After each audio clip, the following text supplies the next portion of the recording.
우리 옆에 분들과 같이 이렇게 한번 얘기할까요? 하나님께서 당신을 사랑하시는 거 아십니까? 한번 같이 한번 얘기해볼까요?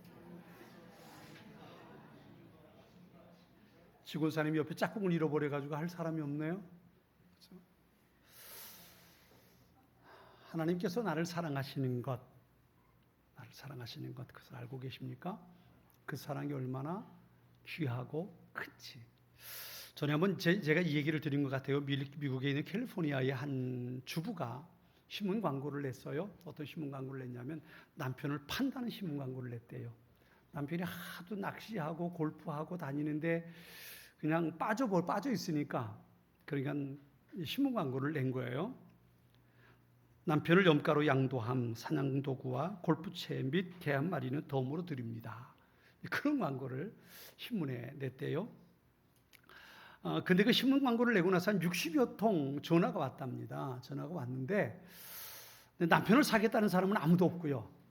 남편을 사겠다는 사람은 아무도 없고 어떤 사람이었냐면 이런 사람이 있어요. 남편과 사별해서 어려움을 겪는 한 여자분이 전화를 했는데 남편이 살아있는 것만도 참 감사한 일입니다. 감사하며 살라고. 그리고 전화가 왔대요. 어떤 사람은 그래요. 남편과 헤어지고 난 후에 아들의 양육 문제로 참 어려움을 겪습니다. 그러지 말고 데리고 사세요. 그리고 전화하는 사람도 있었고요. 재미있는 사람은 이런 사람이 남편 말고 개만 줄 수는 없습니까? 그런 사람도 있었대요. 남편 말고 개만 줘도 있어요. 이 신문 기사에 대한 내용, 해프닝이지요. 하나니까 아쉽거리가 되는데요. 이걸 보면서 우리가 느낄 수 있는 게 어떤 거냐 하면 그래요. 평소에 내 삶 속에 있는 것 가지고 감사하지 못하고 사는 게 참 얼마나 불행한 일인가. 이제 그걸 깨닫게 되는 거죠.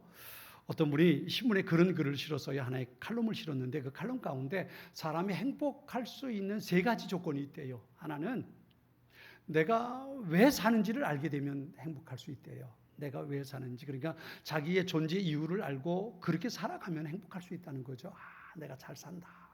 이렇게 되면 행복할 수 있다는 거예요.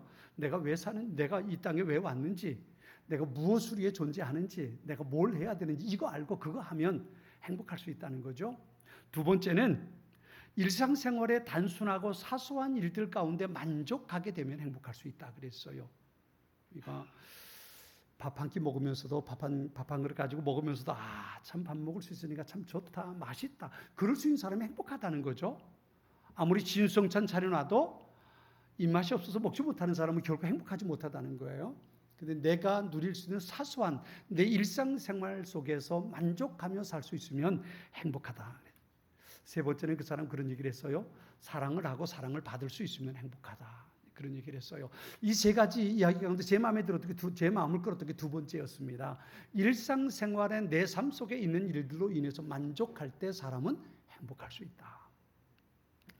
그래요. 아무리 좋은 집에 살아도 내가 만족하지 못한다면 그 사람은 결코 행복하지 못하죠. 그런데 작은 것 가지고 다른 사람들이 보기에 저런 것 가지고 그런 것 가지고도 만족할 수 있다면 그 사람은 행복한 사람일 수 있다는 거예요.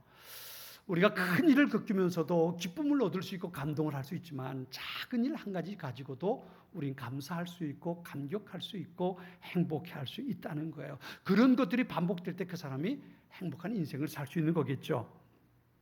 태초에 권태가 있었다라는 말이 있어요. 태초에 권태가 있었다. 이 권태라는 말, 그만큼 권태라는 건 인류 역사 가운데 참 오래된 삶의 문제라는 거지요.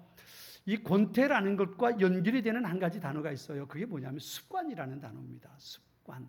이게 무슨 말이냐면 습관이 오래돼서 고정돼 버리면 그게 권태기에 이르게 된다는 거예요. 운전 습관, 좋은 습관 들여야죠. 좋은 습관 들여야 안전하게 사는 거잖아요. 삶의 여러 가지 좋은 일상생활의 습관들을 가지고 있어야 건강한 삶을 살아갈 수 있어요. 그죠? 좋은 습관들을 들인다는 건 참 좋습니다. 근데 문제는 그 습관이 고정돼 버렸을 때 거기서부터 문제가 발생할 수 있다는 거예요. 그러니까 특히 이제 인간관계 속에서 이런 일들이 더 많이 진행되는데요.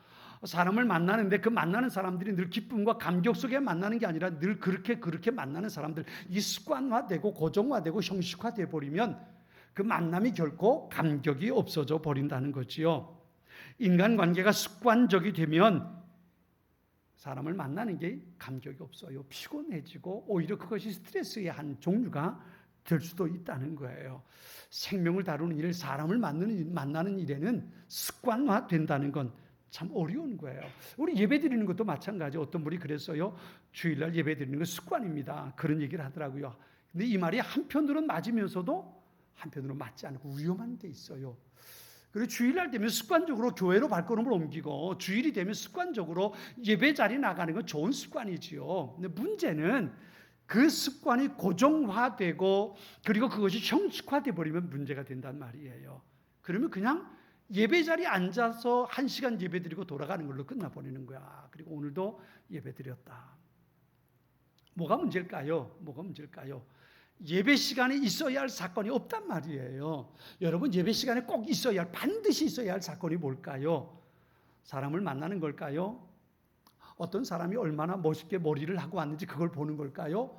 어떤 사람이 멋있는 옷을 입고 왔는데 나 저 옷 입고 싶으면 좋겠다, 그런 마음 가지고 가는 걸까요?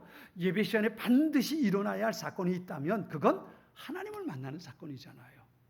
예배 시간에 하나님을 만나는 사건이 없다면 그건 예배가 아니잖아요. 이미, 그렇죠? 예배가 아니거든요.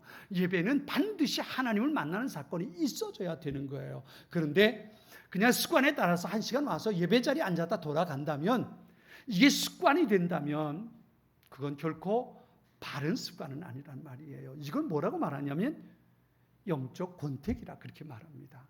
하나님과의 관계 속에 권태기가 일어나게 되었다는 거예요. 권태기가. 하나님을 만나는 감동이 없어요. 왜 하나님을 만나야 되는지, 굳이 하나님을 만나야 할 이유가 뭔지, 하나님께서 내게 뭐라고 말씀하시는지 이것과 관계없이 그냥 1시간 예배 자리에 있다 돌아가 버리는 것, 그리고 나는 예배 드렸다라고 만족해 버리는 것, 이것이 영적인 권태기, 하나님과의 권태기에 빠졌다라고 말할 수 있게 된다는 거예요. 그런 말이 있어요. 영적인 치매라는 말이 있어요. 영적인 치매라는 말이 무슨 말이겠어요? 치매의 가장 큰 특징은 잊어버리는 것. 며느리가 분명히 때가 돼서 밥상을 차려줬는데 그거 다 먹고 나서도 아들이 저녁에 퇴근해서 들어오면 이놈의 지지배가 먹을 거 챙겨주지 않아, 다 굶어 죽이려고 한다고. 이게 치매 아닙니까? 그죠? 잊어버리는 것. 무슨 일이 있었는지 그걸 잊어버리는 거예요. 하나님께서 내게 분명히 은혜를 주셨고 하나님께서 나와 동행하셨는데 그 은혜를, 나와 동행하신 하나님을 내가 잊어버리는 거예요. 언제 그랬는데 잊어버리고 마는 겁니다. 이것이 영적 치매예요. 하나님의 은혜 없이 우리가 살 수 있습니까? 우리가 늘 수요일 저녁마다 찬양 부르는 게 있어요. 은혜 아니면 살아갈 수 없네. 숨 쉬는 것조차도 하나님의 은혜인데, 그죠? 우리의 삶 속에 하나님의 은혜가 아니고 살 수 있습니까? 살 수 없죠. 그런데 그 은혜가 은혜인 것을 깨닫지 못하고 은혜 가운데 살면서도 말이에요, 그것이 은혜인 줄 깨닫지 못하고 그 은혜로 인한 감사를 잃어버리고 사는 것, 이게 영적 치매란 말이에요.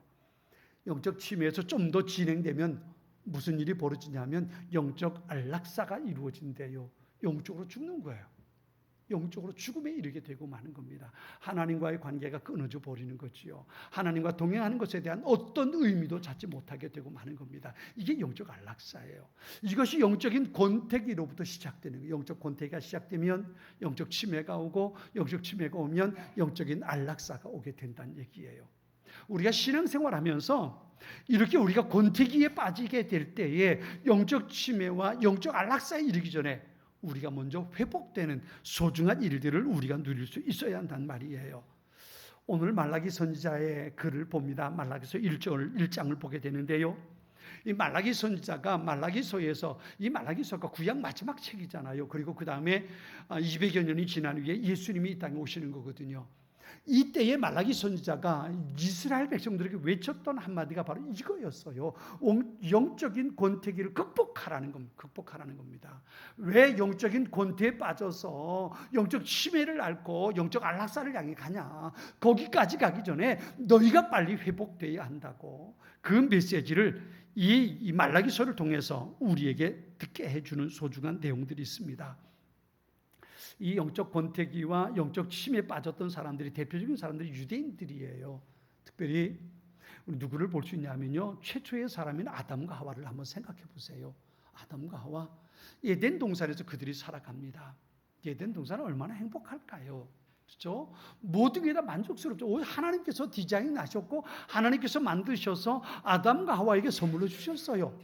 거긴 부족함이 없잖아요. 모든 것이 하나님의 은혜 가운데 진행되는 곳이에요. 일용할 양식이 끊이지 않고요. 날마다 즐거움이 있는 것이 에덴 동산 아니겠습니까? 날마다 하나님과 동행하면서 말이에요. 얼마나 복된 삶을 살았겠어요. 그런데 어느 날 뱀이라는 놈이 와서 유혹하죠. 선악과 따먹으면 너도 하나님처럼 될 수 있어. 이 말 한마디 때문에 그걸 따먹고 만다고요. 이게 무슨 얘기예요? 하나님과 동행하고 하나님의 은혜 가운데 살았는데 그것이 어떤 것인지 잊어버리고 말았어요. 영적 침해에 빠져버리고 말았어요.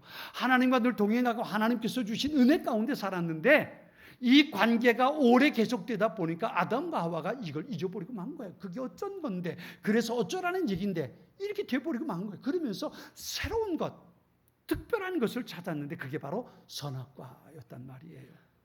하나님께서 너 이거 따먹으면 분명 죽어라고 말씀하셨는데 다 잊어버렸어요. 그리고 그걸 따먹어 버리고 마는 거예요. 이게 아담과 하와가 최초의 범죄 사건 속에 연루된 거잖아요. 영적인 권태와 그리고 침에 걸려서 그만 영적인 안락사로 빠져버린 것, 이게 에덴 동산 신라곤을 잃어버린 아담과 하와의 모습이었단 말이에요. 그런데 그 모습이 이스라엘 백성들 가운데도 나타나잖아요. 애굽에서 나와서 40년 광야 생활하는 동안 이스라엘 백성들이 가장 잘한 게 뭘까요? 가장 잘한 거, 가장 많이 하고 가장 보편적으로 가지고 있었던 삶의 태도가 뭐냐면 불평하는 거였어요. 오죽하면 만나를 가지고도 불평했겠어요. 그죠? 만나. 하나님께서 아침이면 만나를 내려주셔서 일용할 양식 세워주셨잖아요. 근데 뭐라고 말합니까? 맛도 없는 거. 이까짓 걸 주셔서 왜 매일 먹게 하냐고. 이쯤 되면 이스라엘의 모습이 어느 정도인지 우리가 상상해 볼 수 있는 거죠. 하나님께서 그들을 40년 동안 광야길을 인도하셨음에도 불구하고 그들 끊임없이 불평하고 애굽으로 돌아가자고 소리쳤던 사람들이 그들이란 말이에요. 이게 영적 권태와 침해의 모습을 돌이켜 보이는 거예요. 결국 그들은 가나안 땅에 들어가지 못해요. 가나안 땅에 들어가지 못하고 하나님의 은혜를 기억하고 있던 사람들만 가나안 땅에 들어가는 겁니다.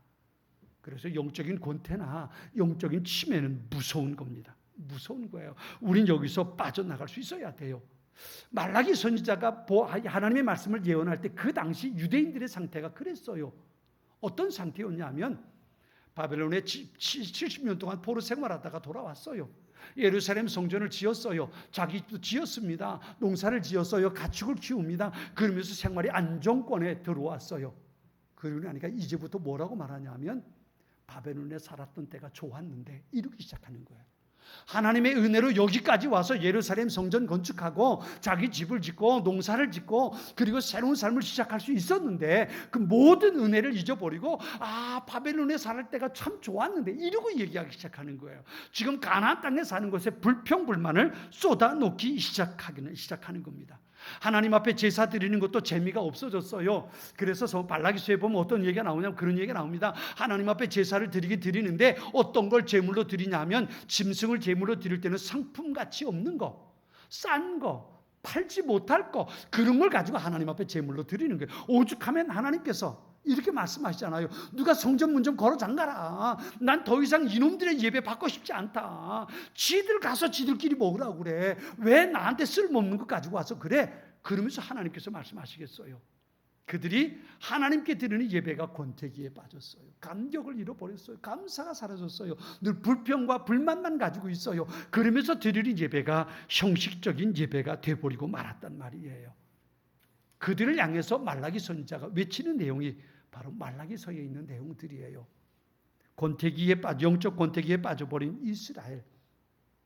어떻게 그들이 돌아설 수 있을까요? 어떻게 그들이 하나님께서 주신 은혜에 대한 감사와 감격을 회복하고 하나님 앞에 예배 드릴 때 그들에게 감동이 있고 하나님을 만나고 하나님의 은혜를 사모하며 살아갈 수 있을까요? 이것이 그들의 숙제였단 말이에요. 그들이 그렇게 바르게 살 수 있도록 말라기 선지자는 그들에게 하나님의 말씀을 선포하는 거였단 말이죠. 가만히 오늘날 우리의 모습을 생각해 봐요. 우리의 모습 가운데도 그와 같은 말라기 시대에 그 이스라엘 백성들, 성도들과 같은 모습이 우리에게 있지 않을까, 그런 생각을 해봅니다. 문제는 다 사라졌어요. 생활할 만해요. 괜찮아요. 그냥 예배 드리면 되는 거예요.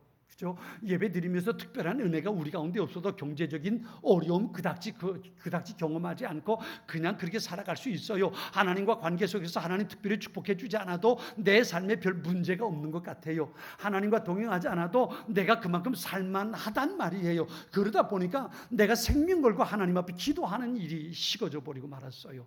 내가 하나님 앞에 어떻게 헌신하고 충성할 수 있을까? 이것이 내 삶의 가장 큰 문제가 되지 않아요. 왜? 내가 살만하단 말이에요.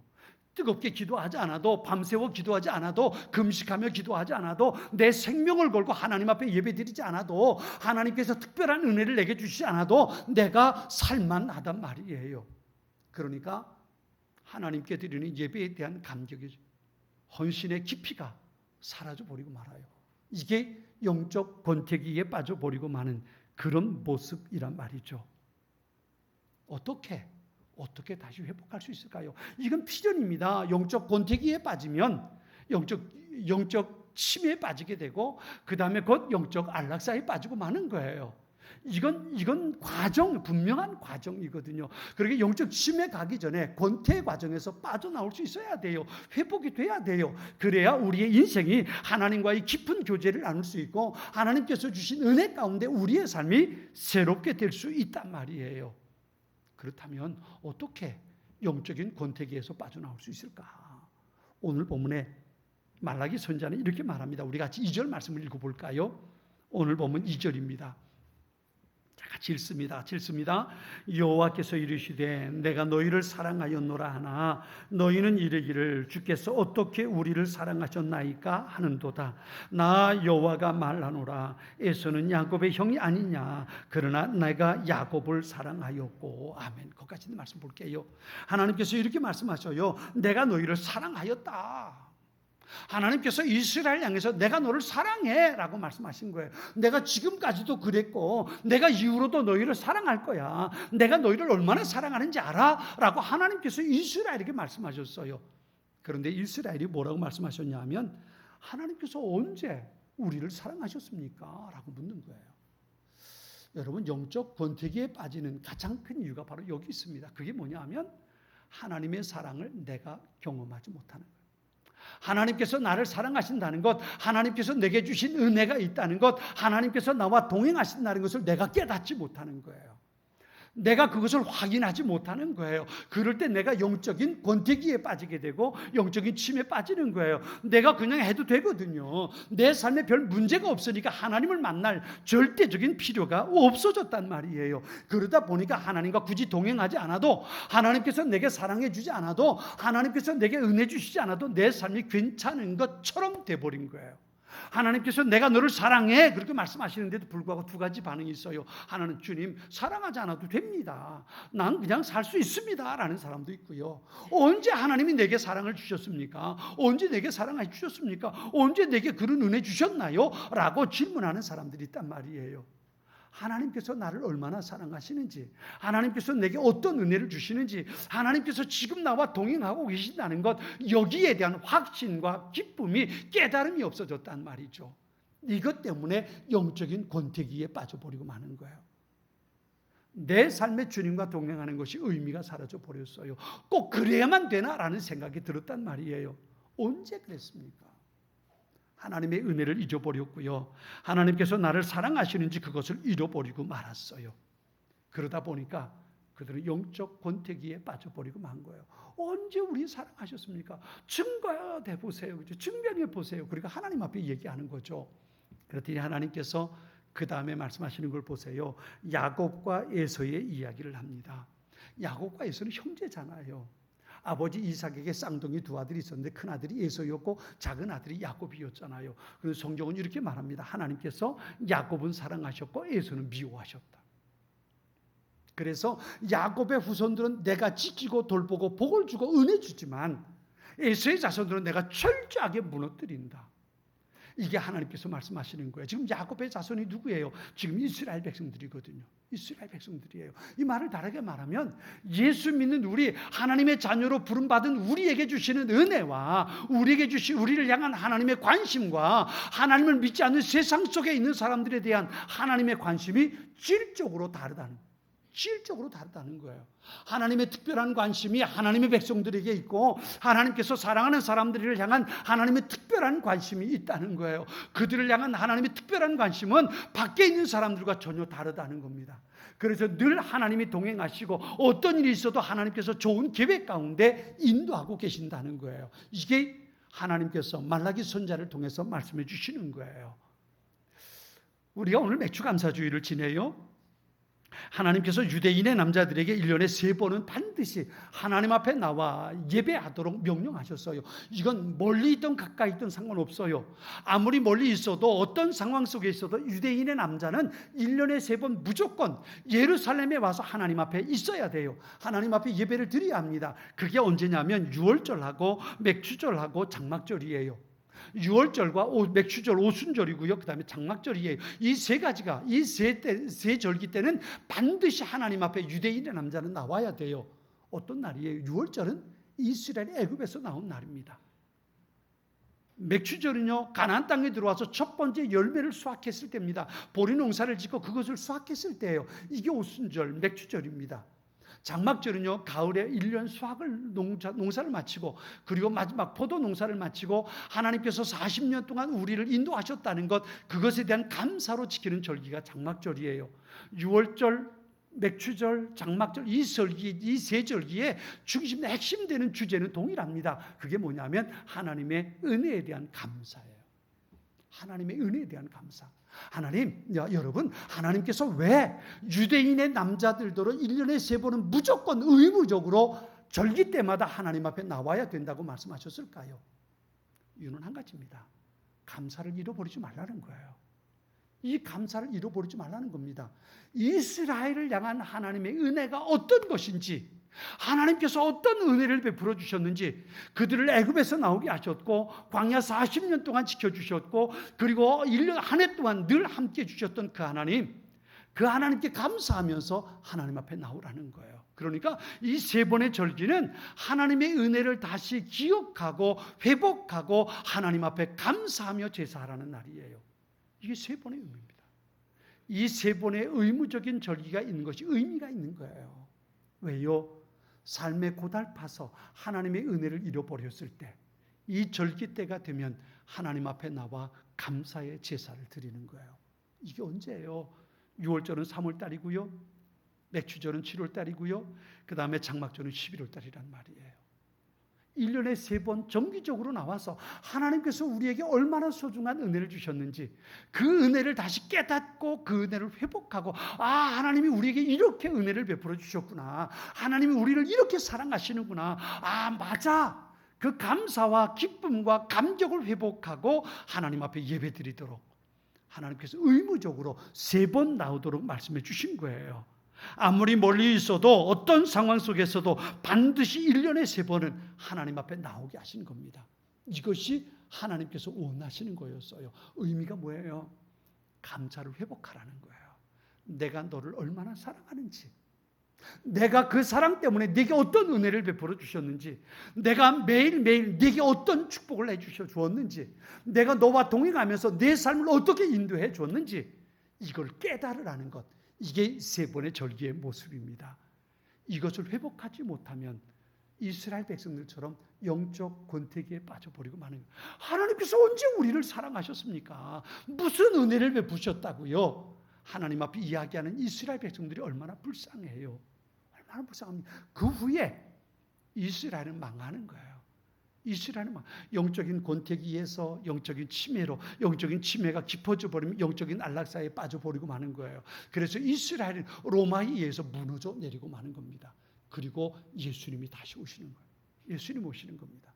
여러분, 하나님께서 우리에게 주신 소중한 그 은혜를 다시 깨닫지 못한다면 우리도 이 과정 속에 빠져버리게 되고 마는 겁니다.